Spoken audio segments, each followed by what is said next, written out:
अस्सलाम वालेकुम एस्पायरेंट, उम्मीद है आप लोग सब खैरियत से होंगे। पिछले दिनों एफपीएससी की वेबसाइट्स पर एक एडवर्टाइजमेंट आई थी और उसमें डिफरेंट पोस्ट थी और उसमें नंबर ऑफ़ वैकेंसीज़ थी। तो एक उसमें जो पोस्ट थी वो थी सुपरिटेंडेंट एफआईए में, और सुपरिटेंडेंट एफआईए में नंबर ऑफ़ वैकेंसीज़ हैं। तो उन्होंने बाद में क्या सिलेबस भी जारी कर दिया था अपनी वेबसाइट्स पे। तो आज हम सिलेबस का ओवरव्यू भी कर लेते हैं और उसमें एक सबसे पहले हम एक एक्ट को भी डिस्कस कर लेंगे। तो सिलेबस का ओवरव्यू जो है आपके पास मैंने दो पार्ट्स में डिवाइड कर दिया है, पार्ट ए और पार्ट बी। पार्ट ए में आपके पास जनरल है, इंग्लिश है, मैथमेटिक्स है और कंप्यूटर आईटी है, और यहाँ से 30 to 25% क्वेश्चन आ सकते हैं, ठीक है। और ये हर वन पेपर के एग्ज़ाम में ये पोर्शन जो होता है वो इंक्लूड होता है। अब जो पार्ट बी है, लॉ का जो पार्ट है, वो अक्सर स्टूडेंट के लिए ना थोड़ा बहुत मुश्किल हो रहा है, क्योंकि ये पहली बार ही कुछ स्टूडेंट पढ़ेंगे। तो ये लॉ का पोर्शन है ना, लॉ का जो पार्ट है उसमें उन्होंने दिया हुआ है एचआरएम, ह्यूमन रिसोर्स मैनेजमेंट। दूसरे नंबर पे civil service act 1973, rule of business act 1973, office regulation 2021 और पेपरा जो है 2004। ये मेजर पोर्शन है और यहाँ से 70 to 80% आपके क्वेश्चन आ सकते हैं। तो ज़्यादातर स्टूडेंट्स को इसी मेजर पोर्शन पे, इसी में जो डिफरेंट एक्ट्स हैं इन पे फोकस करना होगा। तो फिर कह लो कि टेस्ट हमारा बहुत अच्छा हो जाएगा।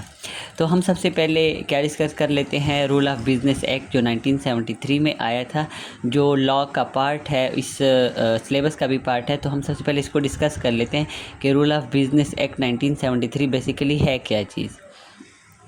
अब इस सारी चीज़ों को समझने के लिए ना हम क्या करेंगे, रूल ऑफ बिज़नेस एक्ट के बेसिक कॉन्सेप्ट को समझेंगे कि बेसिक कॉन्सेप्ट क्या है इस बिज़नेस एक्ट का जो 1973 में आया था। अगर हम इसके बेसिक कॉन्सेप्ट को देखें तो जो कॉन्स्टिट्यूशन है 1973 का, उसमें 2 आर्टिकल्स हैं और वो दोनों आर्टिकल इस बिज़नेस रूल्स एक्ट से रिलेटेड है। सबसे पहले आर्टिकल है हमारे पास आर्टिकल 90। आर्टिकल 90 में क्या बताया गया आगे, अथॉरिटी के बिज़नेस रूल के लिए अथॉरिटी कौन सी होगी और उस अथॉरिटी के पास पावर कौन सी होंगी, ठीक है। और आर्टिकल 99 क्या है, आर्टिकल 99 आपके पास बिज़नेस की टाइप्स के बारे में बताया गया है कि किस टाइप की बिज़नेस हम मतलब किस टाइप की बिज़नेस का होगी, उससे रिलेटेड उसको हम कैसे कंडक्ट करेंगे, कैसे रूल्स होंगी और कौन सी बॉडी इसको रन अप करेगी, तो वो फेडरल गवर्नमेंट करेगी, ठीक है। मतलब कि इसमें बेसिकली बिज़नेस की टाइप्स बताई गई है। उसमें ये भी बताया कि कैसे उस बिज़नेस को कंडक्ट करेंगे, ठीक है। और बॉडी कौन होगी, कौन कंडक्ट करेगा, वो फेडरल गवर्नमेंट ही कंडक्ट करेगी। अब बेसिकली जो आर्टिकल 90 वाला पार्ट है जिसमें हमने अथॉरिटी और उसकी पावर को डिस्कस किया, ये बेसिकली ये पार्ट हमें क्या प्रोवाइड करता है, फ्रेमवर्क प्रोवाइड करता है कि बेसिकली इस अथॉरिटी का फ्रेमवर्क क्या होगा। और आर्टिकल 99 जो है वो हमें बेसिकली रूल्स ही प्रोवाइड करता है। ये बेसिकली रूल्स के रिलेटेड ही है कि बिज़नेस कंडक्ट करेंगे, कैसे करेंगे, कौन से रूल्स फॉलो करने चाहिए, कौन सी बॉडी होगी, कौन रन अप करेगा, तो उसमें सारे के सारे रूल्स बताए गए हैं। तो अगर हम बेसिक रूल्स को और बेसिक फ्रेमवर्क को अगर हम कलेक्टिवली स्टडी करें ना, तो इसको हम क्या कहते हैं, रूल्स ऑफ बिज़नेस 1973 का एक्ट कहा जाता है। और इससे रिलेटेड जो लेजिस्लेशन होंगी, जो पॉलिसी होगी, सारा कुछ जो डिसीजन होगा वो कौन करेगी, फेडरल गवर्नमेंट ही करेगी। अब ये 1973 का एक्ट जो आया था वो 14 अगस्त 1973 को आया था, और यहाँ पे लिखा आरओबी रूल ऑफ बिज़नेस ही उसी दिन उसमें ऐड किए गए थे, ठीक है। तो ये जुल्फ़िकार अली भुट्टो के दौर में आया था और उसी दिन ही इसमें rules of business act add कर लिया था। अब हम क्या करते हैं कि जो रूल्स है फेडरल गवर्नमेंट की तरफ से दिए गए हैं, जिसको आर्टिकल 99 में हम पीछे डिस्कस करके आ गए, अब वो रूल्स हम देखेंगे कि रूल्स ऑफ बिज़नेस 1973 हैं कौन कौन से। सबसे पहले है इसमें एलोकेशन। अब एलोकेशन से क्या मुराद है कि यहाँ पे अगर हम देखें, ये लेट्स सपोज हमारे पास एक प्रोजेक्ट है, मोटरवे का प्रोजेक्ट है, और उस मोटरवे के प्रोजेक्ट को हम डिज़ाइन करते हैं कि इकॉनमी कितनी लगेगी इस चीज़ के ऊपर, कौन सी मिनिस्ट्री हो इसको हैंडल करेगी, ठीक है। डिवीज़न कौन सी होगी, कौन सी पेट्रोलियम में डिवीज़न, लॉ डिवीज़न, इसमें इन्फोर्समेंट क्या होगी, मतलब डिफरेंट डिपार्टमेंट आपस में कोलैबोरेशन करेंगे नहीं करेंगे, इसका इम्पैक्ट क्या होगा क्लाइमेट चेंज के ऊपर, डाइवर्सिटी के ऊपर, इस तरह से। अब ये जो होल डॉक्यूमेंट होगा मोटरवे के जो प्रोजेक्ट का होल डॉक्यूमेंट होगा उसको हम बिट कहेंगे, ठीक है, जो होल डॉक्यूमेंट उसको बिट कहेंगे। और ये जो सारा कुछ डिज़ाइन होगा, कितनी इकॉनमी आएगी, कौन सी मिनिस्ट्री हैंडल करेगी, डिवीज़न कौन सी होगी, इन्फोर्समेंट क्या होगी, इम्पैक्ट क्या आएगा, इसको हम बिडर कहेंगे। जो इस सारे प्रोजेक्ट को डिज़ाइन करेगा उसको हम बिडर कहेंगे, और इस डॉक्यूमेंट्स को हम क्या कहेंगे, बिड कहेंगे, ठीक है। अब ये था आपके पास एलोकेशन के बाद। इसके बाद दूसरा स्टेप आ जाता है डिस्पोजल।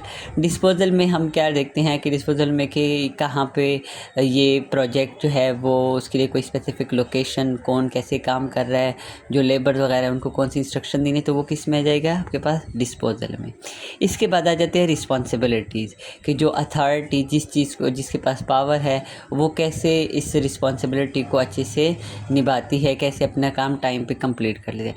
उसके बाद आ जाती है डिसीजन, ठीक है। डिसीजन क्या होनी चाहिए, डिसीजन वो अच्छी ले लेते हैं, उससे रिलेटेड पॉलिसी कैसे इम्प्लीमेंट करेंगे, पॉलिसी को कैसे फार्मूलेट करेंगे, तो ये सारा हम डिसीजन वाले में कहें।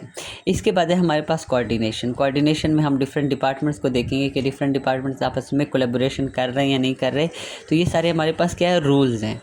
अब यहाँ तक कोऑर्डिनेशन के बाद हम इसको मज़ीद आगे लेके आते हैं, वो मिनिस्ट्री और डिवीज़न में आ जाता है, ठीक है। अगर हम आप लोगों ने ना इसको याद करने का नेमोनिक बनाए तो वो क्या है आपके पास, AD, R और DC। A mean allocation, D mean disposal, R mean responsibility, D mean decision और C mean coordination. AD, R और DC ये आपका क्या है, आपके पास असिस्टेंट डायरेक्टर से याद कर लो, ये रिस्पॉन्सिबिलिटी और ये डिप्टी कमिश्नर, इस तरह से आप इनको याद कर लेना। अब हम कोऑर्डिनेशन से मज़ीद इसको आगे डिवाइड करते हैं, तो वो मिनिस्ट्रीज़ या डिवीज़न में आ जाते हैं। अब मिनिस्ट्री जो होगी उसको कोई सेक्रेटरी होगा, और सेक्रेटरी से आगे फिर वो क्या होगा, मिनिस्ट्री ऑफ इंचार्ज होगा, जो कि प्रपोज़ल बनाएगा, और प्रपोज़ल में सारी कुछ ये इंस्ट्रक्शन होंगी कि ये प्रोजेक्ट किससे रिलेटेड है, कहाँ पे है, उस पर ये सारा कुछ इतना ख़र्चा आ रहा है, और उसकी डिवीज़न ये है कि इसका इम्पेक्ट ये होगा।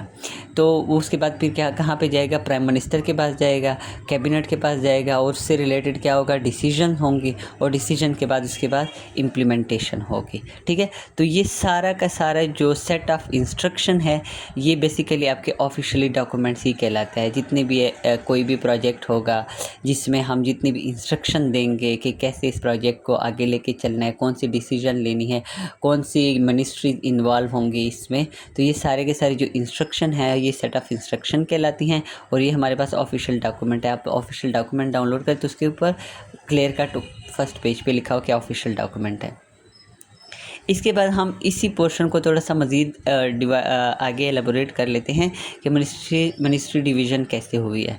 अब ये दो पार्ट्स में आ जाती है, एक है हमारे पास है मिनिस्टर्स और दूसरी है हमारे पास डिवीज़न। अब मिनिस्टर्स में हमारे पास पॉलिटिकल हेड आ जाते हैं जिनके पास पॉलिटिकल पावर होती है, ठीक है, और डिवीज़न में हमारे पास सेक्रेटरी आ जाती है, एडमिनिस्ट्रेशन वगैरह आ जाती है। अब अगर इसी चीज़ से ये जो पीछे ही जितना भी हम बेसिक कॉन्सेप्ट पढ़ के आए हैं, rules of business, set of instruction को थोड़ा बहुत डिस्कस कर लिया, तो अगर हम इसकी सिंपल सी डेफिनेशन बनाए ना इस रूल्स की, तो वो ये है कि the official set of instructions and procedure. हमारे पास जितनी भी ऑफिशियल सेट ऑफ इंस्ट्रक्शन है और उससे रिलेटेड जितनी प्रोसीजर है, हम उसको क्या कहते हैं, रूल्स ऑफ बिजनेस एक्ट 1973 कहते हैं। उम्मीद है आप लोगों को समझ आई होगी यहाँ तक। इसके बाद ये जो रूल्स हैं ये कैसे काम करेगी, रूल्स का वर्क क्या होगा, ये हाउ के पार्ट में आएगा, ठीक है। और हमेशा याद रखना यहाँ पे बिज़नेस से मुराद आपका ट्रेड बिल्कुल भी नहीं है, ठीक है। ये बिज़नेस जो है ये एक ऑफिशियल वर्क है, और ये ऑफिशियल वर्क को हम क्या कहेंगे, पार्ट ऑफ व्हाट कहेंगे, कि कैसे काम करेगी, क्या काम करेगी गवर्नमेंट, ठीक है, कब क्या काम करेगी गवर्नमेंट, ये व्हाट वाला पार्ट है आप लोगों के पास। और ये जो रूल्स हैं वो कैसे होंगे, ठीक है, उसको हम हाउ वाला पार्ट कहते हैं। और ये एक ऑफिशियल वर्क है और इसके फंक्शन क्या होंगे, तो ये व्हाट के पार्ट में आ जाएगा। अब इस सारी चीज़ों को अगर हम कंक्लूड करें, ठीक है, और कंक्लूजन हम देखें तो कंक्लूजन जो बेसिक कॉन्सेप्ट का कंक्लूजन है वो ये है कि जो रूल ऑफ बिज़नेस एक्ट 1973 है उसमें आपके पास रूल्स आ गए और बिज़नेस आ गया, कि बिज़नेस वट वाले पार्ट में आ जाता है और रूल्स हाउ वाले पार्ट में आ जाता है। तो अगर इन दोनों को हम देखें तो ये हमारे पास प्रिस्क्राइब प्रोक्लेम आ जाता है, ठीक है। प्रिस्क्राइब प्रोक्लेम से मुराद ये कि अगर मैं यहाँ से 3 क्वेश्चन भी जनरेट करूँ तो वो क्या होगा कि इस बिज़नेस को कौन रन करेगा, तो फेडरल गवर्नमेंट करेगी। पॉलिसी कौन बनाएगा, लेजिस्लेशन कौन करेगा, गवर्नमेंट फेडरल गवर्नमेंट ही करेगी। उसको अप्रूव कौन करेगा, फार्मूलेट कौन करेगा, तो वो फेडरल गवर्नमेंट ही करेगी आपके पास। तो ये आपके पास क्या है, रूल ऑफ बिजनेस एक्ट का कह लो कि आपके पास एक कंक्लूजन दे दिया। और ये सारा का बेसिक कॉन्सेप्ट है रूल ऑफ बिजनेस एक्ट 1973 का। अब उसके आगे जो रूल्स हमने पढ़े पीछे डेफिनेशन में, जो कंक्लूड कर लिया था, उसमें जो रूल्स हैं इस बिज़नेस एक्ट 1973 के, इसमें आपके पास 9 पार्ट्स हैं। आपके पास क्या है, 7 स्केजुअल है और 58 रूल्स हैं, ठीक है। और यहाँ से भी आपके MCQs बन जाते हैं कि कितने नंबर ऑफ़ स्केजुअल्स हैं आपके बिज़नेस एक्ट 1973 में। तो आपके पास कितने हैं, 7 स्केजुअल है। अगर वो रूल्स के बारे में पूछे तो आपको पता होना चाहिए कि 58 नंबर ऑफ़ रूल्स हैं आपके पास बिज़नेस एक्ट में और 9 उसके पार्ट्स हैं। अब अगर हम पहले पार्ट को देखें, जो 9 पार्ट्स हैं उसमें A से लेकर I तक है और वो जनरल पार्ट है, तो ये रूल नंबर 1 में आ जाता है। तो इसमें सबसे पहले आपके पास टाइटल, कमेंसमेंट और एप्लीकेशन। अब हम इन तीनों जो लफ्ज़ हैं, टाइटल का, कमेंसमेंट का और एप्लीकेशन का, इसको अगर समझें तो टाइटल आपके पास क्या आ गया, रूल ऑफ बिज़नेस एक्ट 1973, ठीक है, ये टाइटल है। अब कमेंसमेंट क्या है, कमेंसमेंट आप बेसिकली कि कब ये लागू किया था, कब इम्प्लीमेंट किया था, कब बनाया गया था, तो ये 14 अगस्त 1973 को ये इम्प्लीमेंट किया गया था कॉन्स्टिट्यूशन का, और उसी कॉन्स्टिट्यूशन का ये पार्ट है। और समटाइम इसको नेम दिए एट वंस का नेम भी दिए जाते हैं। तो पेपर में अगर आपसे पूछा जाए तो एट वंस, तो आपने घबराना नहीं है, ये कमेंसमेंट का ही पार्ट है। इसके बाद आपके पास एप्लीकेशन का जो वर्ड है, एप्लीकेशन आ जाते हैं, इसमें 2 वर्ड है, एक है म्यूटेटस और एक है म्यूटेंडस। अब म्यूटेटस और म्यूटेंडस क्या है, इसकी जो लेटेस्ट अमेंडमेंट आई थी वो है जुलाई 2026 में, ठीक है, ये भी याद रख लेना। अब ये म्यूटेटस म्यूटेंडस क्या है, जब भी कोई भी प्रोजेक्ट बनाया जाता है तो उसी हिसाब से म्यूटेंडस और म्यूटेटस को अपडेट किया जाता है, ठीक है। अब हम इस एप्लीकेशन को थोड़ा सा मज़ीद एक्सप्लेन कर लेते हैं, म्यूटेटस और म्यूटेंडस को। तो इसमें क्या है, आपके पास 2 चीज़ें आ जाती है और वो कौन करेगा, फेडरल गवर्नमेंट ही करेगी। ऑटोमेटेड आ जाता है आपके पास और डिजिटल आ जाता है। अब ऑटोमेटेड से क्या मुराद है, ऑटोमेटेड से मुराद के ओल्ड सिस्टम जो था जिसमें आपके पास फिज़िकल फ़ाइल आ जाती थी, ठीक है, उसमें सारे रूल्स लिखे गए कि ये कहाँ पे कौन सा प्रोजेक्ट है, कौन इसको कंट्रोल करेगा, डिवीज़न कौन सी होगी, मिनिस्ट्री कौन सी होगी, कितनी इकोनॉमी, कितना बजट इस चीज़ को एलोकेट, इसका इम्पैक्ट, ये सारी चीज़ें, तो वो एक फ़ाइल बन के आती थी। तो ओल्ड सिस्टम में फ़ाइल थी, फिज़िकल फ़ाइल, जैसे हम इस पेपर को देख लेते तो ये हमारे पास क्या है, एक फ़ाइल ही बन गई है। अब उस फिज़िकल फ़ाइल को ऑफिसर देखते थे, फिर सेक्रेटरी और फिर डिसीजन लिया जाता था, ठीक है। लेकिन अगर डिजिटल हम देखें तो ई फाइल को कौन देखेगा, ऑफिसर देखेंगे, आपके पास सेक्रेटरी उसको देखेगा और देन उसको डिसीजन लिया जाएगा। तो ये आपके पास डिजिटल है या ई फाइल की उसमें आ जाता है, और ये आपके पास ऑटोमेटेड ओल्ड सिस्टम में आ जाता है। तो यहाँ तक था आपके पास रूल नंबर 1। रूल नंबर 1 में हमने 3 चीज़ें देखी, टाइटल को देखा, कमेंसमेंट को देखा और एप्लीकेशन को देख लिया, ठीक है। अब हमारे पास रूल नंबर 2 में क्या आ जाता है, रूल नंबर 2 में टोटल 20 डेफिनेशन हैं, ठीक है। और 20 डेफिनेशन जो हैं वो स्टार्ट होती हैं असेंबली से, ठीक है, असेंबली से स्टार्ट होती है और एंड कहाँ पे होती है, सबऑर्डिनेट ऑफिसर पे, ठीक है। तो हम एक एक को देखते हैं कि वो 20 रूल जो है वो कैसे हैं और रूल नंबर 2 में ये कब कैसे इम्प्लीमेंट होते हैं। अब असेंबली क्या है, नेशनल असेंबली है। नेशनल असेंबली आपके पास ये इन्फॉर्मेशन आपको होनी चाहिए कि 336 सीट्स हैं टोटल। ये रूल नंबर इसका रूल नंबर 2 में पार्ट 1 है। अब दूसरे नंबर में क्या है, जो दूसरी डेफिनेशन है वो है अटैच डिपार्टमेंट। अब अटैच डिपार्टमेंट से क्या मुराद है कि लेट्स सपोज जैसे मैंने यहाँ पे आपको एग्जांपल दी थी मोटरवे प्रोजेक्ट की, तो इस तरह से हम क्या करेंगे कि जो डिपार्टमेंट अटैच डिपार्टमेंट से मुराद क्या होगा कि कौन इसको रन करेगा, बॉडी कौन सी होगी, तो वो आपके पास फेडरल गवर्नमेंट होगी। और प्रोजेक्ट की रिलैक्सेशन मतलब गवर्नमेंट किसको देना चाहती है ये प्रोजेक्ट किसको देना चाहती है, किस डिवीज़न को देना चाहती है, कौन सी मिनिस्ट्रीज़ होंगी, तो ये कहाँ पे आ जाएगी, डिवीज़न में आ जाएगा।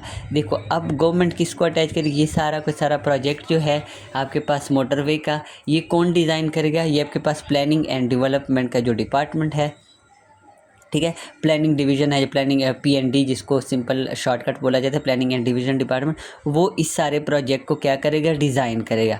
तो इसका मतलब है कि गवर्नमेंट ने कौन सी डिपार्टमेंट को अपने साथ डायरेक्ट अटैच कर दिया, प्लानिंग एंड डिवीज़न डिपार्टमेंट को, ठीक है। प्लानिंग एंड डिज़ाइनिंग डिपार्टमेंट को अपने साथ डायरेक्ट अटैच कर लिया। अब डेफिनेशन नंबर 3 है कि बिज़नेस। अब बिज़नेस की टाइप क्या है, वट वाले पार्ट में आ जाता है कि बिज़नेस किस टाइप की है। डेफिनेशन नंबर 4 है आपके पास कैबिनेट, और कैबिनेट में क्या आपके पास प्राइम मिनिस्टर आ जाता है और फेडरल की मिनिस्ट्रीज आ जाती हैं, इस बारे में डेफिनेशन है। और नंबर 5 जो डेफिनेशन है वो केस है। अब केस से क्या मतलब है कि जो पर्टिकुलर मैटर है, पर्टिकुलर मैटर से मतलब पर्टिकुलर प्रोजेक्ट क्या है, लेट्स सपोज हमारे पास मोटरवे का जो प्रोजेक्ट है। अब आल पेपर से क्या मुराद है, आल पेपर से मुराद यही AD जिसका हम एलोकेशन कहे थे, D से मुराद हमारे पास डिस्पोजल था, और R से मुराद रिस्पॉन्सिबिलिटी थी, और D से मुराद क्या था, डिसीजन था, और C से कोऑर्डिनेशन, ठीक है, ADRDC। तो ये सारे पेपर जो सेट ऑफ इंस्ट्रक्शंस थी वो क्या होंगी इस मोटरवे के प्रोजेक्ट से रिलेटेड। तो हम एलोकेशन करेंगे, डिस्पोजल करेंगे, रिस्पॉन्सिबिलिटी क्या होगी, डिसीजन क्या होगा, कोऑर्डिनेशन क्या होगी। अब हमारे पास आ जाते हैं डेफिनेशन नंबर 6। डेफिनेशन नंबर 6 में हमारे पास डिवीज़न आ जाती हैं। डिवीज़न में कौन सी होंगी, गवर्नमेंट ही, और उसमें फेडरल गवर्नमेंट हो सकती है, प्रोविजनल गवर्नमेंट हो सकती है, लोकल गवर्नमेंट हो सकती है, ठीक है। अब ये जो इसके ये थी आपके पास डेफिनेशन नंबर 6। इसके बाद आ जाती है फेडरल सेक्रेटेरिएट। फेडरल सेक्रेटेरिएट के आपके पास 7 नंबर पे डिफिनीशन है, और इन दोनों का अगर हम देखें, डिवीज़न का और मिनिस्ट्री का, तो ये कलेक्टिवली हमारे पास क्या बना के देती हैं, हमारे पास फेडरल सेक्रेटेरिएट बना के देती हैं। इसके बाद डेफिनीशन नंबर 8 है आपके पास गज़ट। गज़ट से मुराद जो वो बिज़नेस रूल्स एक्ट की जो फ़ाइल है, ठीक है, ऑफिशियल फ़ाइल है, उसको हम बेसिकली क्या कहते हैं, गज़ट ही बोलते हैं। इसके बाद हमारे पास गवर्नमेंट आ जाती है। तो गवर्नमेंट में हमारे पास क्या है कि फेडरल गवर्नमेंट होगी। अब नंबर 10 पे आ जाती है leader of house. Leader of house में आपके पास प्राइम मिनिस्टर, अगर प्राइम मिनिस्टर ना हो तो जॉइंट जो मजलिस पार्लियामेंट में जो हम क्या इजलास करते हैं, उसमें जितने नंबर ऑफ़ मेंबर्स बैठते हैं, उसी मेंबर्स के दौरान पार्लियामेंट में क्या होगा, एक मिनिस्टर्स को चूज़ किया जाएगा, और उसको ये सारी कुछ जिम्मेदारी रिस्पॉन्सिबिलिटी सौंपी जाएगी, और इसको कौन का ये ऑफिशियल तरीका है ये सारा कुछ करने का। इसके बाद हमारे पास लोकल एडमिनिस्ट्रेशन आ जाती है, ठीक है। लोकल एडमिनिस्ट्रेशन में अब हाउस ऑफ लीडर में आपके पास प्राइम मिनिस्टर से रिलेटेड है, लेकिन अगर हम लोकल एडमिनिस्ट्रेशन की बात करेंगे तो ये प्रेसिडेंट से रिलेटेड आ जाता है। ये दोनों का डिफरेंस आपने देखना है, और ये अक्सर MCQs में भी पूछा जाता है कि लीडर ऑफ हाउस किसके साथ अटैच है, तो वो प्राइम मिनिस्टर के साथ, और लोकल एडमिनिस्ट्रेशन किसके पास है, आपके पास प्रेसिडेंट के पास है। प्रेसिडेंट डायरेक्ट एलोकेशन अटैच करेगी कि वो किसको देना चाहती है, किस लोकल गवर्नमेंट को ये चीज़, ये रिस्पॉन्सिबिलिटी देना चाहती है। इसके बाद 12 नंबर पर डेफिनेशन हमारे पास आ जाती है मेंबर्स की, और मेंबर में मेंबर्स कौन से, नेशनल असेंबली के मेंबर और सेनेट के मेंबर, ठीक है। ये 12 नंबर की डेफिनेशन है। अब हमारे पास 13 नंबर की डेफिनेशन आ जाती है मिनिस्ट्री ऑफ मिनिस्टर्स आ जाते हैं। मिनिस्टर में आपके पास फेडरल मिनिस्ट्री आ जाती है, ठीक है, और इसमें क्या इसके कुछ इंचार्ज होगा, और उसके बाद इसकी डिवीज़न की गई है कि मिनिस्टर विदाउट पोर्टफोलियो और मिनिस्टर ऑफ स्टेट। ये हम बाद में देखेंगे कि मिनिस्टर ऑफ स्टेट क्या चीज़ है, मिनिस्टर विदाउट पोर्टफोलियो क्या चीज़ है, बस आप यहाँ तक याद रखिएगा। ये डेफिनेशन नंबर 13 है। डेफिनेशन नंबर 14 में आपके पास क्या है, मिनिस्टर्स और उनकी डिवीज़न जो की गई है वो एक भी हो सकती है, वो ग्रुप भी हो सकती है। लेट्स सपोज कोई प्रोजेक्ट चल रहा है मोटरवे से रिलेटेड, जैसे मैंने आपको एग्जांपल दी, वो एक मिनिस्टर को भी दिए जा सकते हैं, वो ग्रुप की शक्ल में भी दिया जा सकता है। ग्रुप नंबर डेफिनेशन नंबर 15 में आपके पास पार्लियामेंट है, मजलिस शूरा, और मजलिस शुरा हम उर्दू में इसको कहते हैं। और ये आर्टिकल 50 में, आर्टिकल 50 जो है 1973 का, उसमें पार्लियामेंट के बारे में सारा कुछ बताया गया है। अब इस पार्लियामेंट में कौन होगा, प्रेसिडेंट भी है, आपके पास नेशनल असेंबली भी है, और सेनेट भी आ जाता है, ठीक है। और ये आर्टिकल 50 के तहत ये बनाया जाता है पार्लियामेंट को। डेफिनेशन नंबर 16 में आपके पास आ जाता है प्रोविजनल गवर्नमेंट, ठीक है, प्रोविंशियल गवर्नमेंट आ जाते हैं। इसके बाद 17 में आपके पास आ जाती है स्केजुअल कितने हैं। तो हमने पहले ही पेज पे इधर ही पढ़ लिए थे कि कितने स्केजुअल है आपके पास, 7 स्केजुअल है। तो ये 7 स्केजुअल आ गए। इसकी डेफिनेशन 18 में आपके पास सेक्रेटरी आ जाते हैं। सेक्रेटरी में आपके पास जनरल सेक्रेटरी भी हो सकते हैं, प्रिंसिपल सेक्रेटरी भी हो सकता है, स्पेशल सेक्रेटरी भी हो सकता है। इस केस का स्पेशल सेक्रेटरी नहीं है तो एक्टिंग सेक्रेटरी भी है आपके पास, ठीक है। और इसकी आगे से ये सारी टाइप्स बताई गई हैं। और सम टाइम अगर इसके बारे पूछा जाए ना कि कितने नंबर ऑफ़ सेक्रेटरी होंगे, इसकी डिवीज़न क्या होगी, तो आपने 7 लिख देनी है कि 7 नंबर ऑफ़ डिवीज़न होती है या टाइप्स होती हैं सेक्रेटरी की, ठीक है। तो इसके बाद 19 में आपके पास आ जाता है सेक्शन। अब सेक्शन से मुराद डिवीज़न जो गवर्नमेंट करेगी, किसको रिस्पॉन्सिबिलिटी देंगी, किस मिनिस्टर्स को ये देना चाहेंगी। और यूनिट क्या होगा, सिलेक्शन यूनिट। सिलेक्शन यूनिट से मुराद के किस जगह पे वो प्रोजेक्ट चल रहा है, ठीक है। तो हम उस जगह की क्या करेंगे, मतलब वेयर वर्किंग स्टार्ट, कहाँ पे काम शुरू है, उस चीज़ को हम सेक्शन ही बोलते हैं। और वो कौन करती है, गवर्नमेंट ही करती है। इसके बाद आपके पास आ जाती है नंबर 20 डेफिनेशन, और वो है सबऑर्डिनेट। जैसे मैंने आपको कहा था कि कहाँ से शुरू होते हैं और कहाँ पे ख़त्म हो जाती है, तो ख़त्म होती है डेफिनेशन नंबर 20 पे, और सबऑर्डिनेट ऑफिस आ जाते हैं। और सबऑर्डिनेट ऑफिस में क्या होते हैं, मिनिस्टर्स होते हैं, डिवीज़न होती है और डिपार्टमेंट यूनिट बैठा रहता है, ठीक है।